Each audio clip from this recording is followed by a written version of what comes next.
Army will take definitely কোনো action নেবে এবং তার জন্যে ইন্ডিয়ান আর্মি সব সময় প্রস্তুত, কিন্তু কখন দেবে সেই সময়টা আমরা ডিসাইড করব।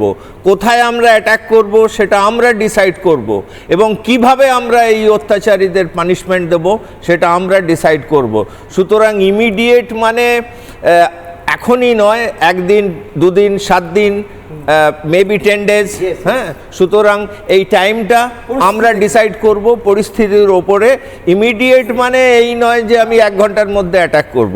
আমার কথা হচ্ছে যে এই অত্যাচারের ফল আমরা ইন্টারন্যাশনালি তো জানি এটা একটা কিছু হবে, কিন্তু মেন জিনিসটা যেটা আমরা ডিসকাস করছিলাম যে পাকিস্তান এই কাশ্মীরের যে ইকোনমিক্যাল আপরাইজ সেইটা সহ্য করতে পারছিল না, এবং সেইটাকে ভয় পাওয়ানোর জন্যে অমরনাথ যাত্রার কে ক্যান্সেল করাচ্ছে। ট্যুরিস্টরা বহু 90% ট্যুর প্রোগ্রাম ক্যান্সেল হয়ে গেছে, এবং সেইটাই পাকিস্তান চাইছিল, কিন্তু আমরা চাই যে সমস্ত দর্শক যারা কাশ্মীরে যাওয়ার প্ল্যান করেছিল তারা যাক।